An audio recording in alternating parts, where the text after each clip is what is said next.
ದೇಶದ ಪ್ರಧಾನಿಗಳಾದಂತಹ ನರೇಂದ್ರ ಮೋದಿ ಅವರು ಈ ದೇಶದ ಎಕಾನಮಿ ಮತ್ತು ಈ ದೇಶದ ರೈತರನ್ನ ಸಮಾಧಿ ಮಾಡೋದಕ್ಕೆ ಹೊರಟಿದ್ದಾರಾ?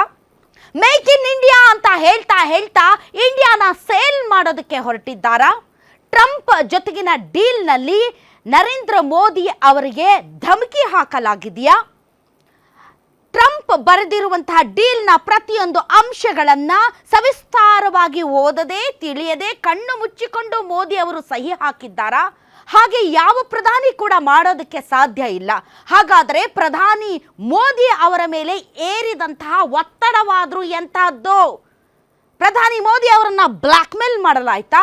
ಪ್ರಧಾನಿ ಮೋದಿ ಅವರ ಮೇಲೆ ಕತ್ತು ಹಿಸುಕುವಂತಹ ಒತ್ತಡ ಏನಿತ್ತು ಅನ್ನೋದರ ಬಗ್ಗೆ ವಿಪಕ್ಷ ನಾಯಕ ರಾಹುಲ್ ಗಾಂಧಿ ಇವತ್ತು ಸದನದಲ್ಲಿ ಮಾತಾಡಿದ್ದಾರೆ. ಏನ್ ಮಾತಾಡಿದ್ದಾರೆ? ಪ್ರಧಾನಿ ಮೋದಿ ಅವರ ಮೇಲೆ 2 ದಾಳಗಳನ್ನು ಉರುಳಿಸಲಾಗಿದೆ. ಆ ದಾಳಗಳಿಗೆ ಪತ್ರಗೊಟ್ಟು ಹೋದಂತಹ ನರೇಂದ್ರ ಮೋದಿ ಅವರು ಅಮೆರಿಕನ್ ಡೀಲ್ಗೆ ಸಿಗ್ನೇಚರ್ ಹಾಕಿದ್ದಾರೆ. ಯಾವುವು 2 ದಾಳಗಳು? 1 ಅದಾನಿ, 2 ಎಪ್ಸ್ಟೀನ್ ಫೈಲ್ಸ್.